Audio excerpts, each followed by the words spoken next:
Hello friends, I am Dr. Praveen, Consultant Interventional Cardiologist at Sarvodaya Hospital, Ghaziabad. Today I will be speaking briefly about heart attacks, its etiology, causes, its diagnosis, treatment, and finally the most important part, the preventive part. So heart is the most important pumping organ of the body. It pumps blood to whole of the body round the clock 24/7 without stopping. So it's a muscular organ. So it itself requires lots of blood and oxygen to pump the blood to the whole of the body. So it needs itself interrupted blood supply and oxygen supply. So the arteries which supply blood to the heart, they are the most important arteries of our body. So whenever there is accumulation of cholesterol and there is some blockage in these arteries, it ultimately leads to heart attack. Now what can cause this effect of increasing blockage in these arteries? It is basically due to our lifestyle changes, smoking, decreased exercise, increased body weight, along with diabetes and hypertension. So if a patient is having diabetes or hypertension, our blood becomes thick, arteries become stiff. So these stiff arteries have a more chance of getting cholesterol deposited. So if a patient is having increased cholesterol, blood becomes thick. Having diabetes, blood again becomes more thick. Having hypertension, arteries become stiff. So all these factors combined leads to increased deposition of cholesterol in the arteries, which ultimately leads to narrowing of the arteries. And when this narrowing goes beyond a particular limit, mostly more than 70 to 80% of the area of the artery, it ultimately leads to heart attack. So how we can diagnose? Symptoms we all know. Patient presents with chest pain, squeezing type of chest pain. At times patients have chest pain along with jaw pain, along with neck pain. At times patients are having symptoms like nausea and vomiting also. So it's not that, it's a misnomer that we think that only chest pain is the only symptom of the heart attack.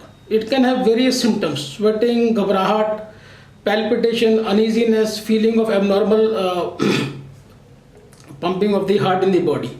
So what person can do? If person is having symptoms, he or she should immediately rush to the hospital. First and foremost is the ECG. ECG becomes the most important tool in diagnosis heart attack. Along with that, we have some blood tests also. If patient is having symptoms more than 6 to 8 hours, followed by echocardiography. And ultimately we do an angiography. We put a wire in the artery of the heart, in the arteries, which goes to the heart, and we see directly where is the blockage. Coming to the treatment part, we use blood thinners, agents. We use agents to control the blood pressure and the sugar of the patient. Along with final treatment is, if a facility is available, we take the patient to cath lab, we do an angiography and put a stent. Now coming to what are the risk factors basically. We all know, as I said initially, first and foremost is the lifestyle. Increased smoking habits, increased drinking habits, along with lack of exercise and lack of proper diet. So how we can prevent it? Starting with the lifestyle part, we are supposed to have at least 30 to 40 minutes of regular exercise. It will help in controlling our blood pressure. It will help in maintaining ideal body weight. It will help in maintaining cholesterol levels. Coming to the smoking part and alcohol part. Smoking has to be curtailed to nil. There is no doubt smoking is the leading cause of the heart attack in our population. We have to not only curtail, we have to basically reduce it to nil. Even one cigarette or one BD per day, it is as good as 10 BDs per day or 10 cigarettes per day. So smoking is the most lethal risk factor. It increases the stiffness of the arteries of the heart, ultimately leading to the blockage. Coming from exercise, smoking, alcohol, we need to curtail it at least not more than twice a week. That is only 40 to 50 ml. Ideally, it should not be taken, but a person cannot live without anything. So it is recommended that at least if somebody is very adamant, he can take twice a week, not more than 40 to 50 ml in one sitting. Coming to the diabetes and hypertension part, they have to be controlled adequately and very effectively.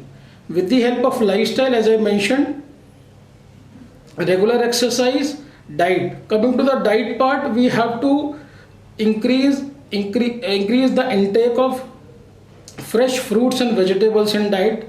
We are supposed to take at least 2 servings of fresh fruits and salads per day. Along with, we have to cut a saturated fat intake. Saturated fat mainly means processed food, desi ghee, and all the junk food. We are supposed to take sunflower oil or olive oil or mustard oil, along with non-saturated fat agents like fish, nuts, and dry fruits. Dry fruits have to be taken without any roasting or any frying. So if we can increase our non-saturated fat intake, decrease our saturated fat intake, along with moderate exercise, that is at least 30 to 40 minutes of exercise, brisk walking, which causes sweating, at least 5 times a week. So if we are able to control our blood pressure adequately, along with regular exercise, along with proper diet intake, finally coming to medicines for diabetes as well as hypertension.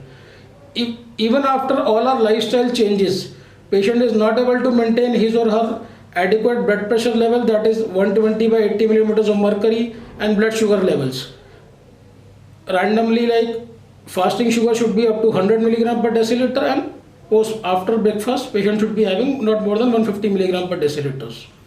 So after we have tried all the lifestyle changes, smoking has been curtailed, drinking has been controlled, patient is adequately exercising, taking adequate diet, as I mentioned, increase fresh fruits and vegetables, low saturated fat intake, increase unsaturated fat. Ultimately, thing becomes the drug therapy, which should be taken always under supervision of a qualified doctor. So if we are able to follow this whole spectrum of lifestyle modification and proper medicine intake, so if we are able to control our blood pressure, able to control our smoking, drinking habits, able to maintain adequate body weight, have a good lifestyle including regular exercise, we can almost curtail our risk of heart attack up to 30 to 40%. And finally, wherever there are symptoms, we should not neglect them. As I mentioned, symptoms are not only chest pain, they can be sweating, they can be neck pain, jaw pain, uneasiness, and at times gastritis like nausea and vomiting also. So we should try to contact the earliest medical point, nearest hospital, and get an electrocardiogram, that is the ECG, done, so that we can proceed further. So just to summarize, I would like to say that a healthy lifestyle along with a pragmatic approach of having early contact with the doctor, not neglecting the symptoms, is the key to have a healthy heart and a healthy life.